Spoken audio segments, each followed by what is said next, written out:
Vision news, Kochi.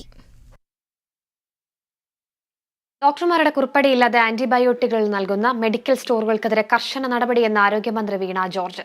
നിർദ്ദേശം പാലിക്കാത്ത medical സ്റ്റോറുകളുടെ licence റദ്ദാക്കും.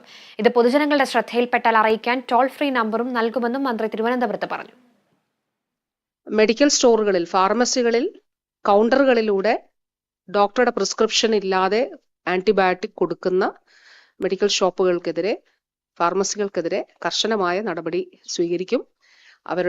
അവയുടെ ലൈസൻസ് റദ്ദാക്കുന്നത് ഉൾപ്പെടെയുള്ള നടപടികൾ സ്വീകരിക്കും.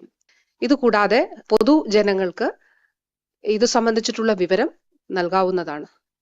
ആരെങ്കിലും ഏതെങ്കിലും മെഡിക്കൽ സ്റ്റോറിൽ പോയി പ്രിസ്ക്രിപ്ഷൻ ഇല്ലാതെ അവർക്ക് ആന്റിബയോട്ടിക് ലഭിക്കുന്നുണ്ടെങ്കിൽ അത് ഡ്രഗ്സ് കൺട്രോളറെ അറിയിച്ചാൽ, അത് ടോൾ ഫ്രീ നമ്പർ പബ്ലിഷ് ചെയ്തിട്ടുണ്ട്, അത് അറിയിച്ചാൽ കർശനമായിട്ടുള്ള നടപടികൾ സ്വീകരിക്കും. കോഴിക്കോട് മെഡിക്കൽ കോളേജ് ICU പീഡനക്കേസിൽ വകുപ്പുതല നടപടിയുടെ ഭാഗമായി നഴ്സിംഗ് സൂപ്രണ്ടിനെ സ്ഥലം മാറ്റിയ ഉത്തരവ് മരവിപ്പിച്ചു. തനിക്കൊപ്പം നിന്നതുകൊണ്ടാണ് നഴ്സിംഗ് സൂപ്രണ്ടിനെ സ്ഥലം മാറ്റിയതെന്ന ആരോപണം നിഷേധിച്ചുകൊണ്ട് അതിജീവിത തന്നെ രംഗത്ത് വന്നു. Medical college